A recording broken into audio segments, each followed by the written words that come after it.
There was no reason they needed to bring group sex into it. I thought puppets didn't have a waist. I don't know what a Rick Steves is. So this season it befell in the month of May a great anger and unhap that stinted not the flower of chivalry of all the world was destroyed and slain. This is what happens when you drink Russian dog beer. Sushi jackknife.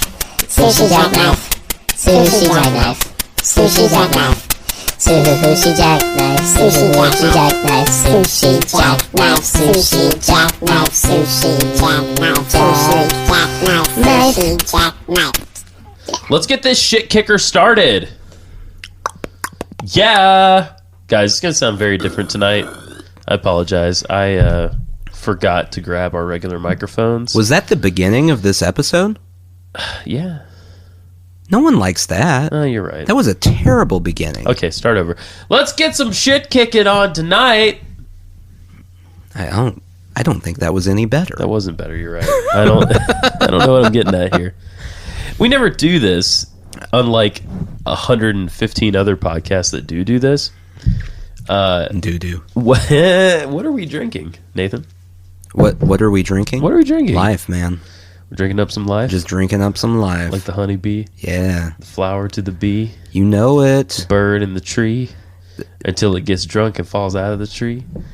Hits the ground like a Mitch Hedberg joke. I feel like there's going to be a lot of free association from you tonight. There probably will be. I'm not going to lie to you, people. I'm a little tired. I had myself a Russian Imperial Stout from the Straight to Ale people this evening. I think they're out of Alabama, Huntsville.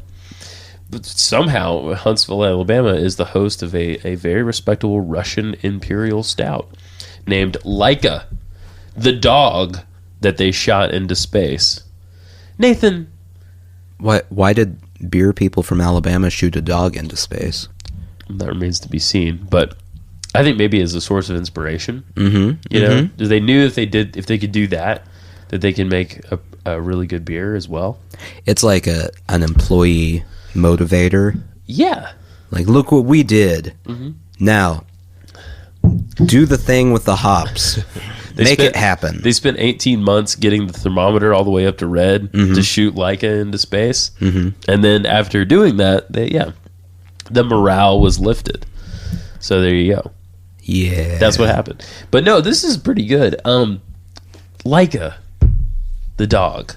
Mm-hmm. Mm-hmm. I mean, we know what dogs mostly think, but out of all dogs, what was that dog thinking? Like, and how? I hate to put such a fine point on it, but how much shit was in that capsule when it got back to Earth? That dog must have been terrified. Did it come back to Earth? That's a good point. It never came back to Earth. I don't think it came back to Earth. I think it just died. Somewhere there's still a capsule hurtling through space with a dog corpse in it. Yeah. Does stuff decompose in space? I guess you have bacteria on you. I doubt it decomposes the same. Yeah. Right? Yeah. I mean, I would highly doubt it. So there's got to be like a perfectly intact Laika corpse. That's going to be, that and like the voice of Hitler are going to be the first two things that aliens find. And they're going to have a very warped view of what humanity is. Yeah. I mean, there's not going to be anything left for them to find. You don't think? By the time we're done here. Oh, yeah. It's over. It's over. They're just going to be like, it's going to be like us with Mars. We look at Mars and we go, yeah, you see those ripples? There was probably some water there. Right. Other planets' beings will, in thousands of millions of years, look at Earth and go, maybe there was something there once. I can't tell. Do you ever think that about Mars? Do you ever think that, like, there was a civilization there at one point? Well, I don't know about civilization, but they, NASA, that's the they I'm referring to. Correct. Has identified recently an area that shows a pattern that appears to be some sort of lake, ocean, pond, something, where the surface is very smooth and then all of a sudden very rough, as if water, eroded in one area. Really? Yeah. Very yeah. interesting. Oh, Wow. yeah. That is extremely interesting. Them NASA folk, Those NASA folk are fascinating. they know what they're doing. Sometimes I look at Venus and then Earth and then Mars and think, well, here's one way it could have gone, Mars. Here's the other way it could have gone with like an insane greenhouse effect, or is going, perhaps, Venus. And then here we are in between. Yeah. It could go either way. Yeah. We could lose our atmosphere mostly and get really cold and all that. Or we could, Well, we are perfectly placed from the sun yes, to support the type of life that is here. correct. So, anything changes, everything's gone. Now, that doesn't mean everything on Earth is gone. Right. Maybe something comes about. Yeah. But, I mean, not that I'm saying, like, evolution's a thing. Why would you say that, Nathan? I mean, assuming the almighty creator looks at the Earth, which is now averaging 200 degrees Fahrenheit. You mean Rondonecus? Yeah. Yeah. And goes, I shall put another living creature there. Yeah, if that happens, we're fine. Mm-hmm. Yeah. If that doesn't happen, then we might have messed up in a real big way.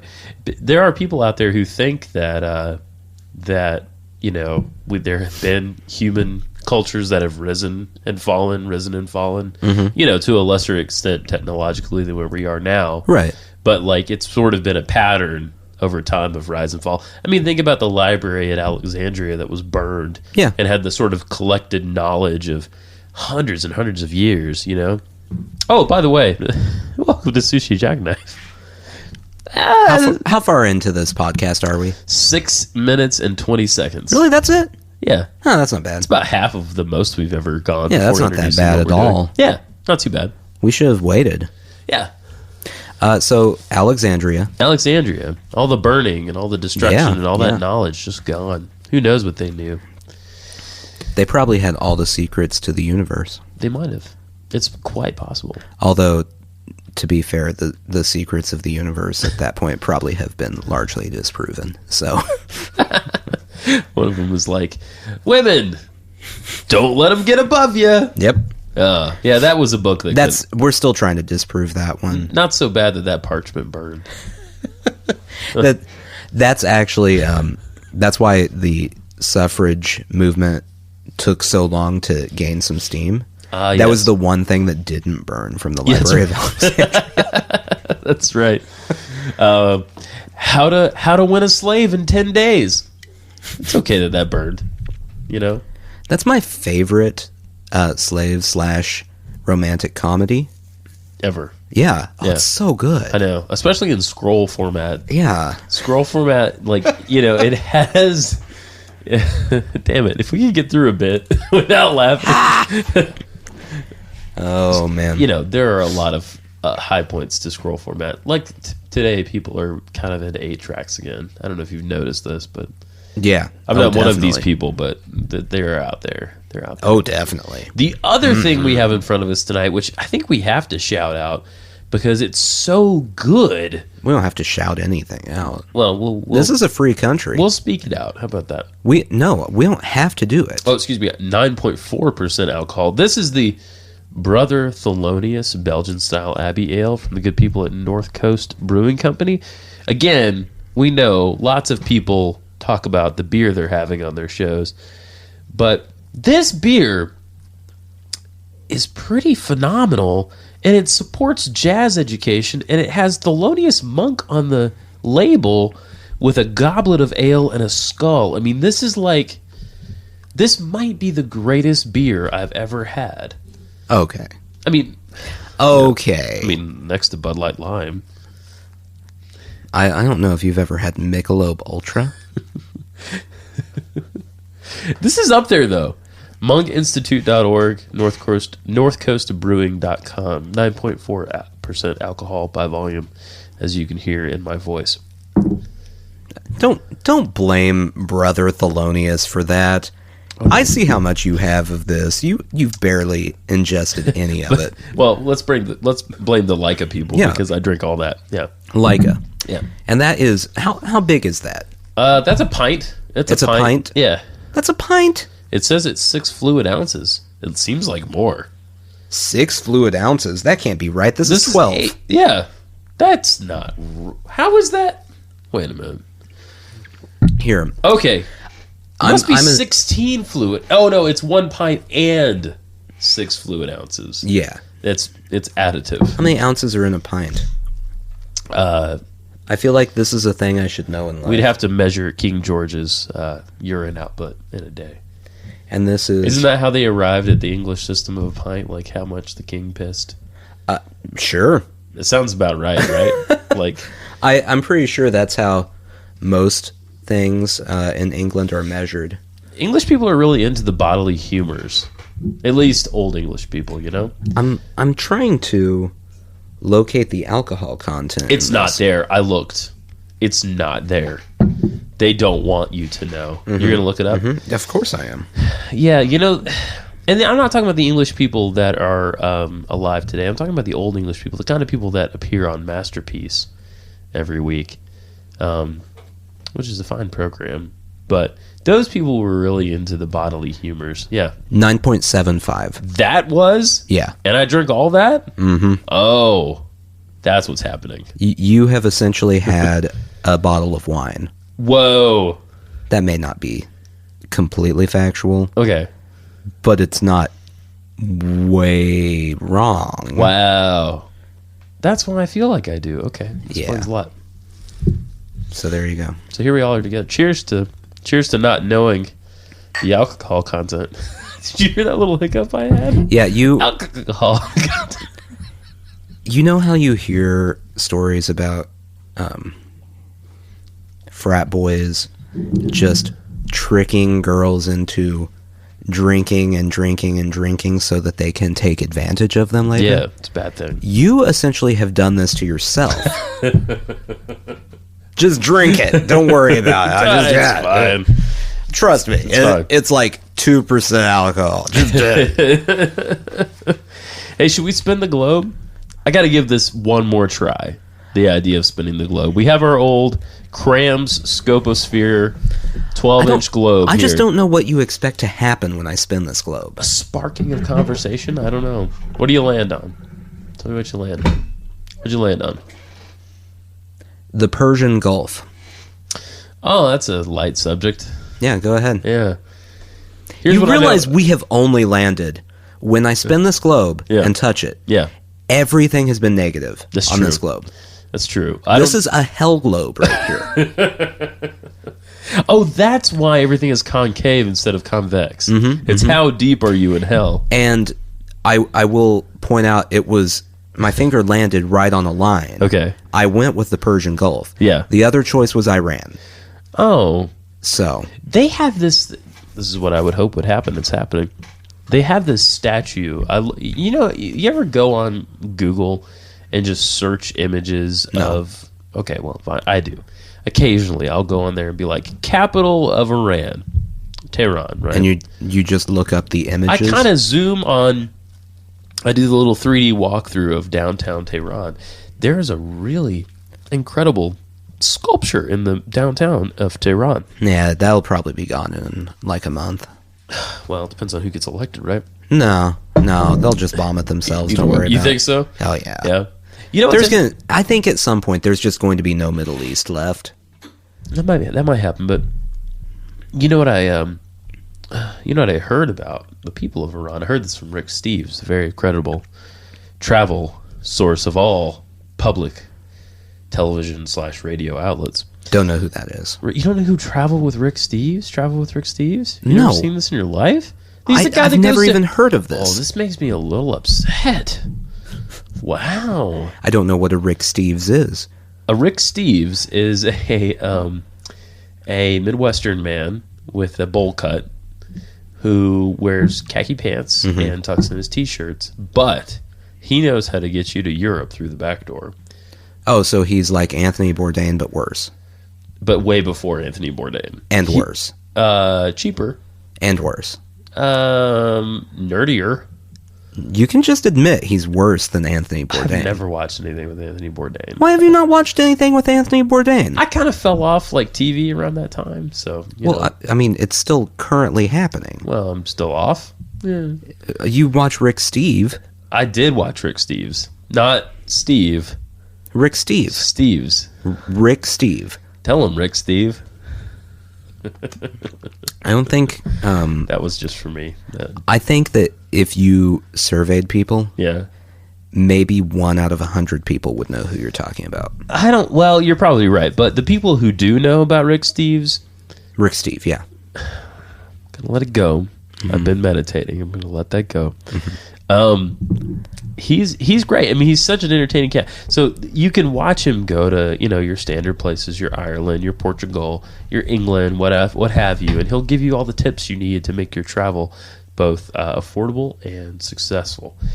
But we have the internet now. Well, but of late he's also gone to more kind of edgy areas of the world like Iran, and he went there and he had a great time. And the thing I learned from Rick Steves about Iran is that most of the populace of Iran is a lot more liberal minded than the government of Iran. I already know this. Well, I'm just saying. Bourdain did this. Did he do that? Did he really? Probably. He copied it from Rick Steves. I don't know if he went to Iran. Well, that was the whole thing that I was talking about. I'm trying to remember what it was.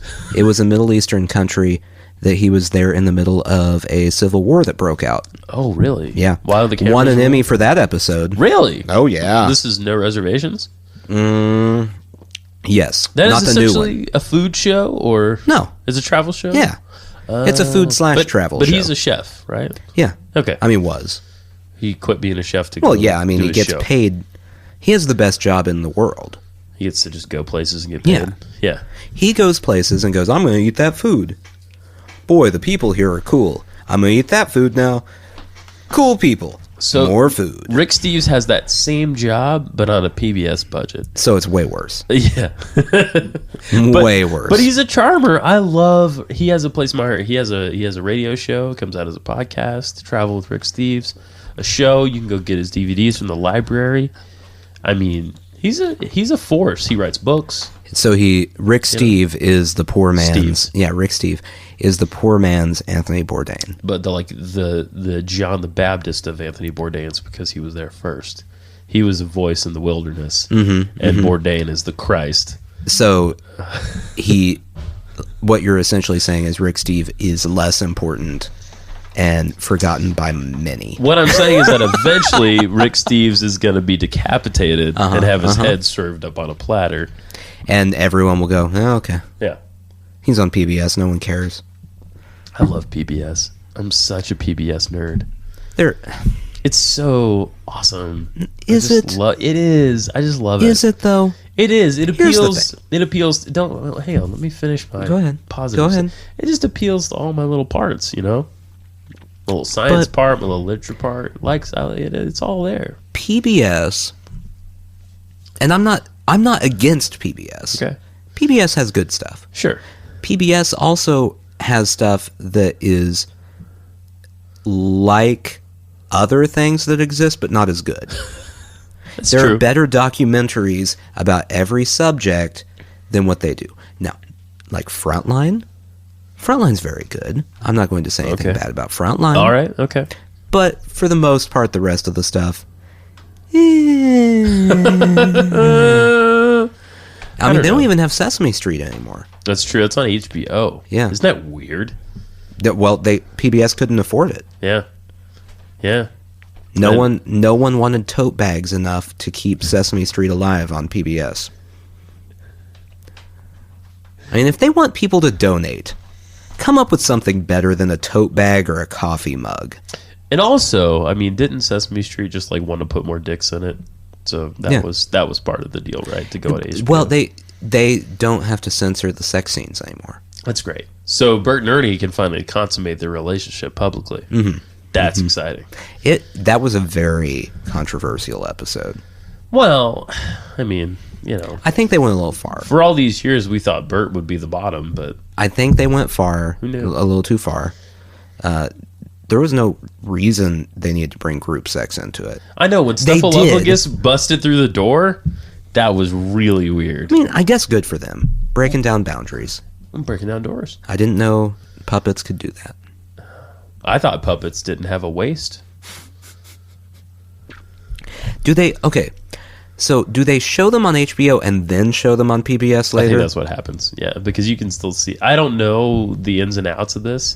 I mean, I was working for Sesame Street for like 2 weeks, but I was basically an intern, you know? So I don't have the inside scoop. You have a child that should be watching Sesame Street. Why don't you know I this? mean, you know, TV's bad for children, as it turns out. Not all the time, though. Well, you don't want to watch a lot of TV if you have it with you. Well, you don't wanna Sesame let your Street child- comes on once a day. But Sesame Street's an hour, basically. It's like 45 minutes. With commercials, it's an hour. Okay. That's a lot of TV for a kid that's younger than like 5. It is. Is it, though? It is. There's a lot of cognitive development happening at that age, you know? Yeah. So they can teach them Spanish and numbers. I still know how to count to 10 in Spanish because of Sesame Street. That's where you learned it? Yeah. Really? Oh, yeah. And then I took Spanish class later. You know the saddest... Which reinforced that. But yes, I knew it from Sesame Street. Okay. There's All a right. song. Well, it sounds like there's some validity there to what you're saying. It's You know the educational. saddest part of Sesame Street ever? When Little Forrest was watching it at the end of Forrest Gump. Don't remember this.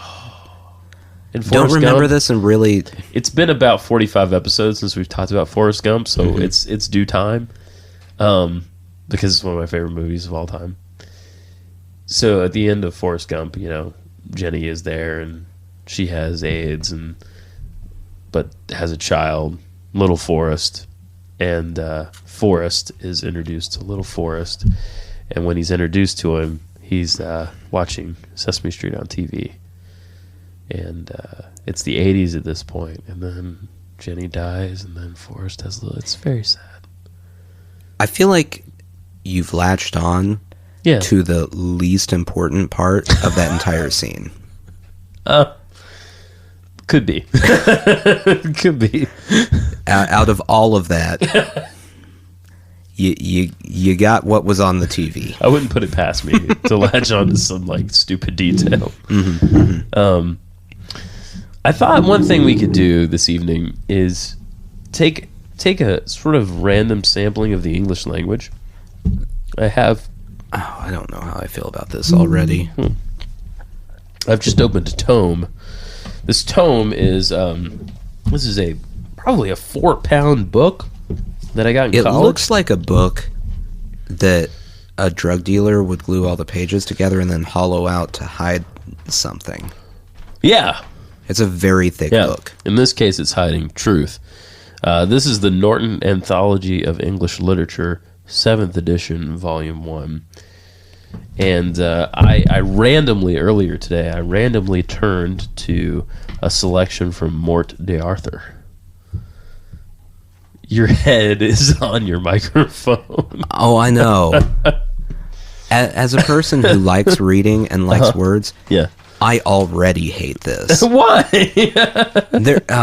Why? What's wrong Do with your it? thing. Do your thing. Well, all I wanted to do was just read a little bit, and then I wanted to jump forward a couple hundred years and read something else. From Mort d'Arthur. Now, of course, this is Sir Thomas Malory. This section is The Conspiracy Against Lancelot and Guinevere.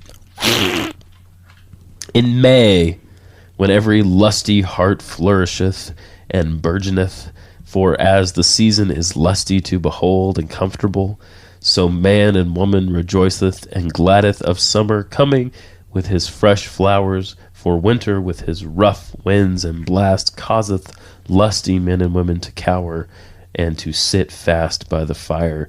So this season it befell in the month of May a great anger and unhap, that stinted not the flower of chivalry of all the world was destroyed and slain. That was one sentence. My note upon this passage, Nathan, when I read this. Oh, I'm sorry. Are we still doing we're back. the podcast? No, we're back. No, we're back. I'm in the middle of a puzzle. I think I think it's a turtle, but I'm not sure. Oh, great. So My big question when I was 19 or so reading this a while ago was, why are the seasons male? He refers to summer and winter as in the masculine. Mm-hmm. I don't know. I always think of the earth as female. What about you? I don't think of the earth as a gender at all. Oh. You know why? Why? Because the earth isn't a gender. Could you imagine if there was a big vagina on the bottom of the world? The earth has no genitalia. Or just like a big wang on the bottom of the world? What kind of chromosomes does the earth have? X and Y. Doesn't have any. No chromosomes. Actually, if you wanted to argue, here we go. Let's do this. Looking at humans as the pinnacle of evolution, and being that there are like, what, 50%, 51% women, 49% male in the world, you could say the world is overwhelmingly female. You could, but you'd be wrong. Let's jump forward a couple hundred years to no other than Ian Fleming. And this is the first paragraph from Live and Let Die. It was a mouse. I was your wrong. puzzle was a the mouse? puzzle was a mouse. You thought it was a turtle? Yeah. And it was a mouse? It was a mouse. It was pretty close. Go ahead. Continue to PBS our podcast here. Chapter 1. The Red Carpet. There are moments of great luxury in the life of a secret agent. There are assignments on which he is required to act the part of a very rich man. Occasions which he takes refuge in good living to efface the memory of danger and the shadow of death, and times when, as was now the case, he is a guest in the territory of an allied secret service. Boy, we gave Fleming some shit last time, but that's an intriguing first paragraph. That makes me want to read on. I stopped listening to it halfway through because I didn't care. I just straight didn't care. Fleming is such a badass too. Like, you open the book and there's a picture of Fleming smoking a cigarette with one of those old school cigarette holders. Look at this guy. Look how smoky that guy is. Look at him. I mean, he died very young. I would imagine so. He did. So with those two examples of the amazing English language in mind, any takeaways? I think this puzzle is an hourglass, but I'm not sure yet. Okay. This went about as well as I thought it would. I know that you admire the work of people such as Rick Steve. Steve's. Yeah, Rick Steve. But RS. Yeah, Rick Steve. That is about as interesting as the stuff on PBS in the middle of the day. You mean the quilting show? Yeah. Yeah. Exactly. Or the show about soil? Yeah. Yeah. Have you ever watched RFD TV? The rural farm district? Okay. I want this on the record here. You have not watched Anthony Bourdain. Nope. Because you're off TV. Mostly. You don't watch TV. I do a little, but not much. Okay. Go ahead and tell me what you've been watching instead of Anthony Bourdain's cultural expeditions. Total honesty here, the most recent thing I watched was a Chinese production from a couple years ago called Red Cliff, which was, all these Chinese movies are like these fantasies playing out of like Chinese mythology of, people from back in their history, like beating the shit out of whatever group of the other group, I've never seen an Asian movie, like a Japanese movie, Chinese movie, anything like that, that I enjoyed, because I can't relate to it. I can't. It's very different. It's not. It's not for me.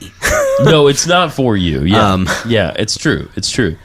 It's extremely different because the culture. This is what I've learned from like watching. I've watched Netflix is rife, guys. By the way, and I asked Jeff about this week. Our buddy Jeff, Kung Fu Driving Jeff.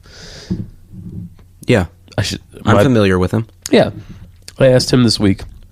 sort of what his take was on modern like kung fu martial arts movies, because he's sort of an expert in that. And he said, go watch Kung Fu Hustle. So that's on my list now. But I've become a fan of this guy, Donnie Yen, who is like a kind of a modern star of the genre, right? So I've watched a ton of his movies, and I'm watching these like Chinese historical things, and I don't know how I got off on into this, but this is where I am. And you're right, their culture, there's a formalism to it, and the subtlety that goes along with that like formalism of culture makes you miss things, because they don't say certain things out loud. It's more of like a gesture or a movement. Yeah. And we're supposed to take a meaning from it, but you and I don't know that meaning because we are... Yeah, we have the Asian. We're not regular Asian, we're Caucasian. Plus, in addition to that, I don't enjoy the fantasy aspects of movies. Like, the more fantasy-filled a movie is, the less interested I am in it. Okay, yeah. And that's 98% of those movies. I guess you make an excellent point, yeah. Like, everything is... the realistic scenes are still unrealistic all of a sudden. Right. Like, you'll, instead of walking down the street, you're walking down the street and you walk up a wall or something insane. Well, that's more like Crouching Tiger, Hidden Dragon. I know, but that's an example. Yeah. These are a little more realistic. The ones that I've been watching, at least, have been more realistic than that. But yeah, this Redcliffe movie was sort of the Braveheart almost of like Chinese movies, because this whole big political drama, and Mel Gibson's in it. Well, yeah, there's that. He's the tallest guy in the movie. That's racist. Yeah. It sure was. Rick Steve would be so disappointed in you. He would be. As with the cast of Masterpiece. And Yao Ming, the 7'5" Chinese. But let's be honest. NBA player. Yao Ming. Yeah. I mean, they probably like tampered with him in the womb, don't you think? No. Like, he's just an anomaly, though. He is. Yeah. But there is a recessive gene in certain Chinese families. That makes sense. That makes very, very large children. Yes. Every so often. Freakishly large. Yeah. So large that they would actually stand over Shaquille O'Neal. He's a big dude. Yeah. I mean, it's not there's nothing racist to say that, you know, on average, people of African descent are pretty fucking tall compared to everyone else in the world. That's not like a racist. Is that true? Comment. I think it probably is. Yeah. See, now it is, though, because you don't have you're right. any proof because I don't know backing it up. You're right. You're right. I take that back. I retract my statement. If you can back what you're saying up with statistics, then it's just a fact. You're right. Otherwise, it's just a but now you're making an assumption. It's a mildly racist assumption. It's not an offensive. Right. I had this conversation with someone the other day. Okay. Racism, not necessarily an offensive bad thing all the time. Racism? I'm going to hear me out here. I'm going to hear you out. The idea of racism is generalizing an idea about a race. That's a piece of it, but go ahead. But that's a major piece of it. Yeah. It's not always a negative thing. Now, I'm not saying racism is good. Right. I'm just saying there's like neutral racism where it doesn't really hurt anyone, but you probably still shouldn't do it. Right. For instance, assuming that people in Africa are slightly taller than the average people. Not hurting anyone. True. Height is valued in most places. It's not, no one's going to be offended by that. Yeah. But. Right. Mildly racist. It is. This person took a stranger stance than what most people would, where everything that you declare to be racist is I'm trying to think of the way they would describe it. It's the PC culture. Yeah. I mean, Which, whatever. Yeah. Everett, shut up. Oh, Everett. Oh, making his triumphant return. But Yeah, Everett. Here's the thing, Everett. I'm not into the PC thing when it comes down to censorship, like in art or in comedy or anything like that. Mm-hmm. I think that that's a special situation, and all bets are sort of off because there's an artifice surrounding it. When you see a comedian step on stage, yeah, you should not assume that what they're saying is how they actually feel. You know what I mean? Right. It's a performance at a certain point, right? But that's sort of beside my point to say that, part of the PC thing is just being respectful to people. Well, yes. You know what I mean? It's just general manners. It's manners, yeah. It's like, to our generation, being gay is not a big deal. Mm-hmm. To the generation before, it was. Yeah. They thought of it as a bigger deal than we think of it as. Mm-hmm. Our children, hopefully, will see race as a less of a deal than we do. And we probably see race as, I know we see race as less of a deal than 2 or 3 generations before. Big time. Definitely. Big time. So it kind of washes out over time.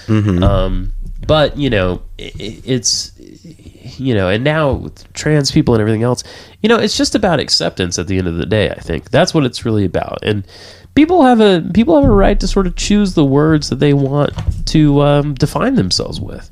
And that's fine. And give us a chance to catch up, because we're not all clued into what's going on, because we all have jobs and children and debt and et cetera, and hard lives, right? So give us a chance to kind of clue in, but at the end of the day, it's about respect. And I think most people, Trump supporters, count yourselves out here, but most people, want to be respectful of others, because everyone wants to be accepted. You know what I mean? I'm realizing as I get older, yeah, that the number of people who care, yeah, is significantly lower than I thought. Very much. Yeah. When I say care, I mean care about not offending other okay. groups. I see. It's way lower than I thought. Okay. I saw something, and I can't cite any specific source or official statistic, right? So I'm going to summarize things best I can here, right? Saying that the current generation, us, I mean millennials moving down, okay, are slightly upticking racially. That's interesting. And you don't want to think it's true. Right.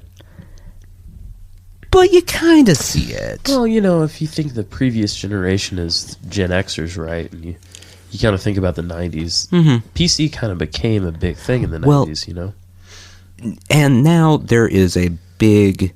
And this is where political correctness has been bad. Yeah. There's a big rebellion against PC stuff. Yeah. Which, whatever. But if you're rebelling against all of it... Yeah, right. And so that's what's running, especially with the internet. Right.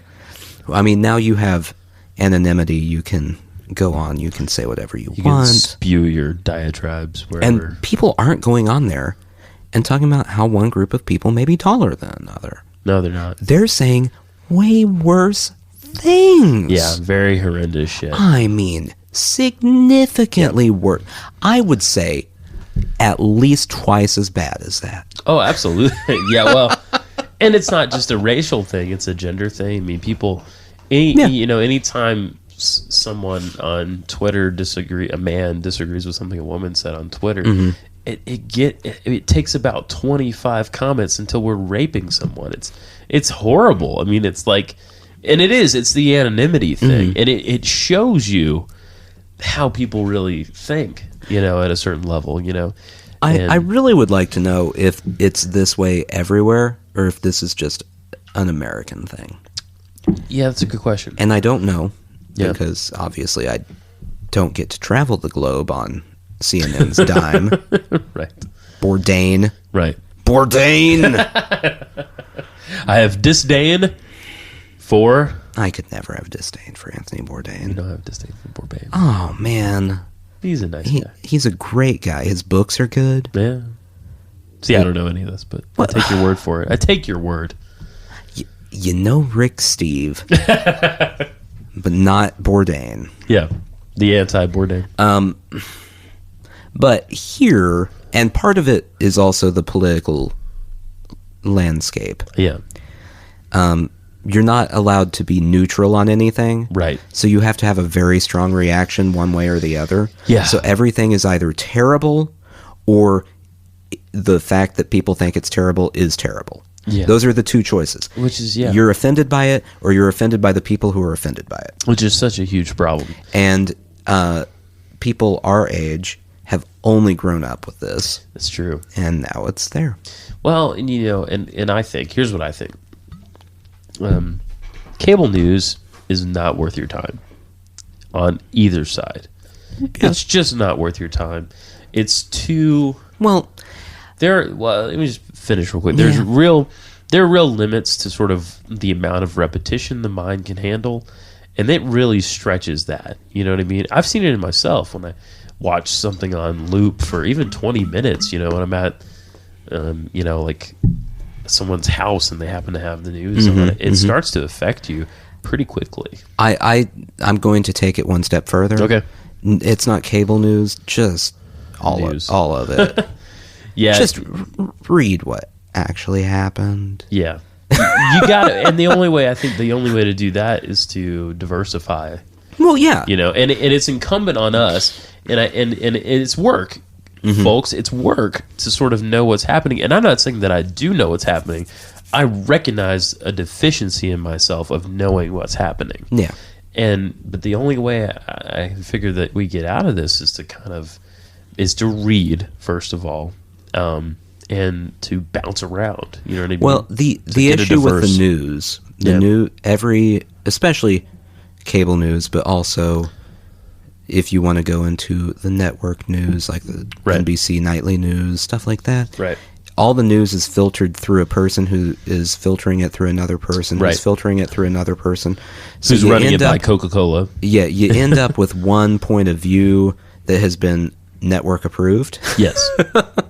Very true. Which, by the way, if anyone is going to use this to say anything about the liberal media, shut up. It's the media who wants money. Right. They don't care. They don't care politically who wins the election.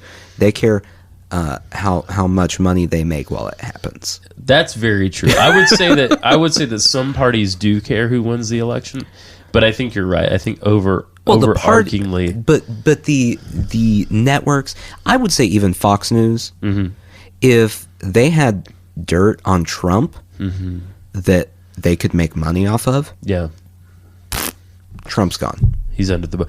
Did you hear, by the way, this is the scariest thing I've heard all year besides the atrocities that are happening. Regardless whether he wins or loses, he's talking to folks right now about starting his own news network. Oh, he's already, so you'll be able to access Mr. Trump 24/7 if you do please. I do hope, however, that like so many of his past business ventures, it ends up in the shit can and in bankruptcy. It won't. But what will happen, which would be interesting if this network ever does come to fruition, right, is it's going to steal a lot of that Fox News audience. It's true. It's true. They got Robert Ailes is gone. Yeah. Robert Ailes fucked around and, well, first of all, he was a real asshole, and I'm glad he's gone. And he was a serial harasser of women. Oh, yeah. And I'm glad that they caught him and nailed him on it. It turns out Roger Ailes, if you don't know, is the chief over at Fox. It turns out if like 15, 16, 17 women finally come forward, eventually... Which is incredibly sixist. Right? Is it not? They got to do something about it. Right. Is that not incredibly sexist? I mean, I feel like if the tables were turned and it was a guy being like, I was, whatever, it would take just that. Ooh, see, I'm going to disagree with you. You disagree with me there? Oh, yeah. Okay. If a guy were to step forward saying they were sexually harassed by their boss, their lady female boss, their lady boss, every single person would just go, nice. That's really cool. That's actually true. That's a really great place for them to work. That's actually true. You're right. Man, I'd love for my boss to sexually harass me. That'd be awesome. That is exactly how that would go But down. it is a little fucked up that it takes, like you say, like 17 people to come forward to sort of turn the tides on a guy like that. You know what I mean? Yeah. Well, I mean, it's the Cosby syndrome. Oh my God. Ugh. Heartbreaking. Heartbreaking. I'm going to move away from that. Yeah. Can I say one thing real quick, by the way? If it's about Cosby, no. It's not about Cosby. I whatever. He did some terrible shit. End of story. Did you see now, I'm going to be real honest. Syria. I've been... For the last, I guess the war there has been going on for at least 4 years now. Probably. I'm going to be, it bothers me, right? It bothers me that I don't pay attention to it. And so I actually read a little bit this week, just a little bit this week. And the first thing, of course, that happened recently is these aid vehicles that were blown up. There were something like 30, 31. This is like flour and medicine and bandages and things like that. No military intention at all. These aid vehicles going into Aleppo to deliver supplies to people, and 18 of them get completely bombed and wiped out, and people are killed, and et cetera, et cetera. So things like that are happening. And I don't know what to do with information like that. I don't know what to do with a situation like that, but the shit is horrible. The shit that happens in the world is horrible. And I don't know. I just want to encourage people to, if you have, time to read about it or give some money to some charity or something, just to do it, because it's so fucking terrible. And that was the serious minute. Well, now I don't want to transition. It's no, fine. it's too late. It's a comedy show. Well, I know, but I was transitioning there, and then you got way heavy. Well, it's heavy, but it's happening, man. I mean, I got on the BBC website this week, which I never do, but for whatever reason, I got on the BBC site, and they were covering it extensively. I mean, I love NPR, but NPR is not covering it all that well. Well, NPR is a joke. Kind of is. NPR's news. I love NPR, but it's soft, right? Oh, it's not. It's not soft. It's. I don't know what's beyond soft. It's pudding. Yeah. NPR is pudding. Paste. They go so far, and it cracks me up because you hear people complain about the bias on NPR. Right. They go so far out of their way to avoid anything that is a bias. Right. That the news is not there. Yeah, you're right. You're right. And I love them. Don't get me wrong. All the praise news for Syria would be like, and today something happened in Syria. Yeah. Now over to so-and-so has an interesting story about a dirt farmer and his worms. And organic pumpkins. Yeah, it's and then there's a 15-minute story about that. And then they come back and they're like, gas crisis. Anyway. Yeah. No, it's true. It's true. So I hop on the BBC, and not only are they covering this story about the A vehicles, but there's, in the middle of the article, there's a thing that says, the horrors that the children of Syria are enduring. And Nathan, there's a relatively short article.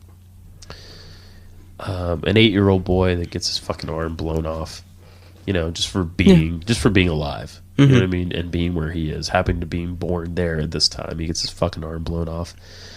A little girl about the same age who went outside with her parents to have dinner, which I'm sure is a rare fucking pleasure in a place like Syria right now. They go outside to have dinner. A stray bullet catches her in the spine, and she's fucking paralyzed. Yeah. It's this is what you are describing. Yeah. Is something that happens pretty much everywhere except North America. We'll say North America. I'm going to knock out parts of Mexico. There's a chance that's going to happen in Mexico. That's true. That's true. I mean, these things do happen. It's just like, I'm not saying it's okay. Right. I'm just saying it happens. It's not just Syria. Everywhere. Which is the overwhelming part. Yeah. You know what I mean? Stories like this are overwhelming enough, but when you think about it's the whole fucking world, like you say, for the most part. Yeah. You know what I mean? Except for Europe and us. Go check out Yemen. 90% of Africa. Yes. See what's going on there. There are still 7-year-olds running around with fucking assault rifles in Africa because they've been trained to do so by these madmen. Fun fact. Yeah. I'd still trust them with an assault rifle more than most of the people who own them in the United States. Moving along. Including family? Yes. Yeah. Me too. Yes. It's, I mean, are the United States problems? Yes. Fairly minor. At this point. Yes. Fairly minor. If a certain someone gets elected. It's still probably fairly minor. Yeah, I know, but it's just so... And really? and I know that the office of president is limited. Mm-hmm. I understand that, but it's still scary. You know what I mean? It's still it scary. is, but at the same time, we've had scary presidents. They've all been scary, and practically. What was the worst thing that has happened in the United States? Hiroshima and Nagasaki, probably. In the United States. Oh, in the United States. That would have directly affected you living here. Well, the atrocities are innumerable. But would have affected you. Me in my lifetime? Yeah. In the U.S.? Yeah. I guess 9/11. Yeah. But 9/11 was a the pretty president, isolated the president event. didn't do anything with that. Yeah. Completely unrelated. It's true. Government completely unrelated to that. Yeah. Now, the government does stupid things. Sure. But Sure. it's not... nothing's going to get destroyed completely here by whoever gets elected president. With that said, Yeah. I still definitely would prefer one over the other. Yes. 100%. But that's just because one's a lunatic. And I kind of want to preserve any last remaining respect the United States might have. on the world stage. Just any tiny vessel. Right. And to keep us in this sort of dark hole for a minute here, it's really crazy when you sit down and think about all the sort of tendrils that our country has into these other places in the world. And, Dear Lord, you need to not... I know. This is what happens when you drink Russian dog beer. You're right. Right. You have gone into dark Justin place where everything is an atrocity that's going to destroy the world. Well, not even, but just some lives. Just some lives, Nathan. It's going to destroy some lives. That was the most serious look that you've ever seen on my face? Yes. Wow. Yeah, I mean, this stuff has been ruminating in my head, man, so it's just coming out now, you know? I'm trying to think of the right way to tell you this. Okay. Calm the hell down. I know. If you spend your entire life focusing on that, Yeah. number one, you're not helping I know. anyone in those situations. I'm aware of that. I'm aware of that. I don't think that anyone in Syria, if they found out people were sitting around talking about how bad it was, would go, "Oh, good, that's cool." No. That's really dope to hear. Right. That's really dope. Right. Can I get a tourniquet, please? They would not care. Right. And a ping pong paddle. Yes. Focusing all of your attention on it, unless you're focusing your attention on getting aid there or helping get aid there. Right. All you're going to do is mentally torment yourself. No, you're right. You're 100%. It's not right. healthy. No, it's don't not. be healthy. It's don't not. be unhealthy. It's really just this week, you know. Well, stop it. Well, I know. Stop it. You're a good friend. Stop it. So Don't put your light under a hood or whatever people say. I don't think anyone, literally, I don't think anyone has put those words together in any way. There's not a lot of hoods out there. Yeah. Oh man, the hood is on the line again. All right, so here's what I was going to bring up before we went into the deep cavernous pit that is your soul. Accurate. This is completely unrelated to any of it. Okay. I want to know how weird this is to you. Okay. So the other night I was at home, like I am most nights. I think the TV was on. I don't know. I was doing something, and there's a knock at the door. What time is it? I take that back. This was Sunday evening, Okay. early evening. Okay. So probably 4 or 5. Okay. Not night. Okay. I'm less concerned now. Still weird. And the guy who comes to the door, never seen him before. Older man, shorts, t-shirt, whatever. So this is why he's knocking on the door. We live at, I'm not going to give the full address, but 105 is our street number. Sure. This man introduces himself by saying he owns 101, 103, 107, and 109. Okay. So, 2 houses on either side of us. Yeah.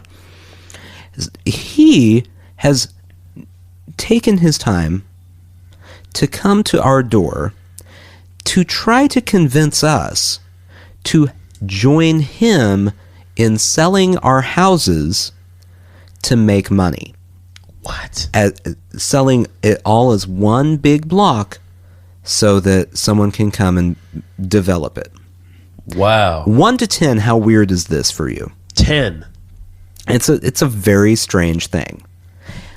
Now, that's strange enough.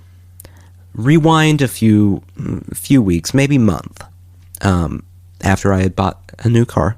Okay. The Explorer that I have driven for a very long time was sitting in the driveway. My wife is outside. A man walks up, says, "Hey, I've seen that car sitting there. Would you be willing to sell that car?" Okay, so a man just randomly wants to buy a car that he sees in a driveway. Before, the man randomly wants to buy our house. Mm-hmm. Okay, rewind a year before that. Whoa. We're on a walk with our dog, Charlie, miniature dachshund. A man pulls up beside us as we walk and wants to buy our dog. What? So, What? yeah. He is offering us. Are you kidding? He got up to, I think, $150 for our dog.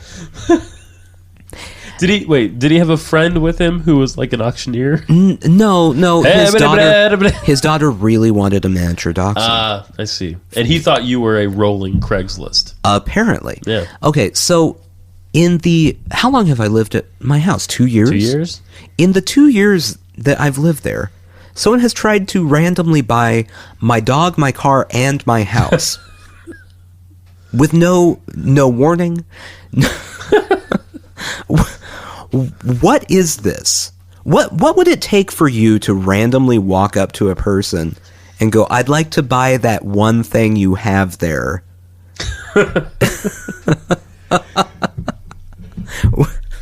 What would it take? Yeah.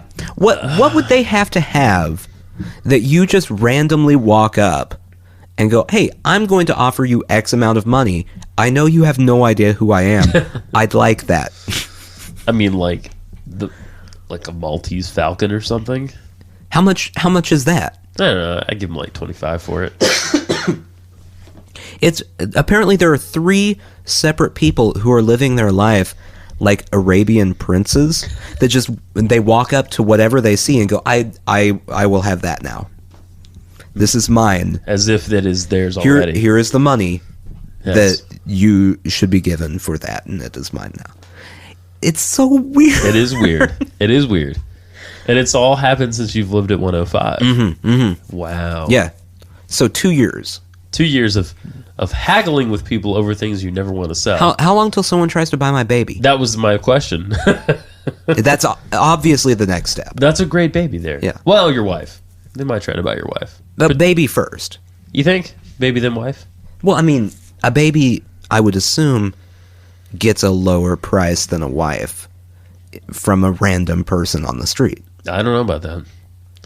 I don't know what the market for wives or babies are. We should really consult our black market friends and see.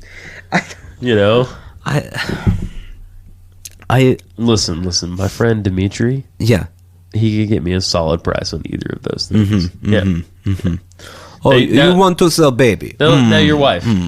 Quick question about your wife. Just kidding. I just don't understand what would go through a single person's head on any of those situations. Right. I get the investment in the house because his idea is if we will go in, we can all get more money. Yes, and Nashville is a booming real estate market right now. It's actually Big time. alarming the amount of money he thought we would get. How much? Just ballpark. He said 225. Whoa. Yeah. Which is twice your mortgage? Probably? It is twice what we paid. Twice what you paid for it. Yeah. Wow. Yeah. Wow. Roughly. Okay. I mean, I'm not going to tell anyone exactly what we paid. Sure. It's just, roughly. It's It's not exactly twice. I think where we are right now is a bit of a lesson. It's a bit of a lesson in the sense that the bubble here is going to burst. Oh, yeah. We're just sort of riding the tippy tip of the bubble right now. But the good news is I got in before that bubble. You did. I slid in. You slid right in. Now it's all bubbling up, and here I am with my half-price mortgage. That's right. Going, this is my house. Me. And we're doing the same, actually. Yeah. We slid right in there. Yeah, guys, if you're thinking of moving to Nashville, just don't. Don't. Or do. Do, but I don't really drive up my real estate prices. I don't care. You know what? Move your whole family here.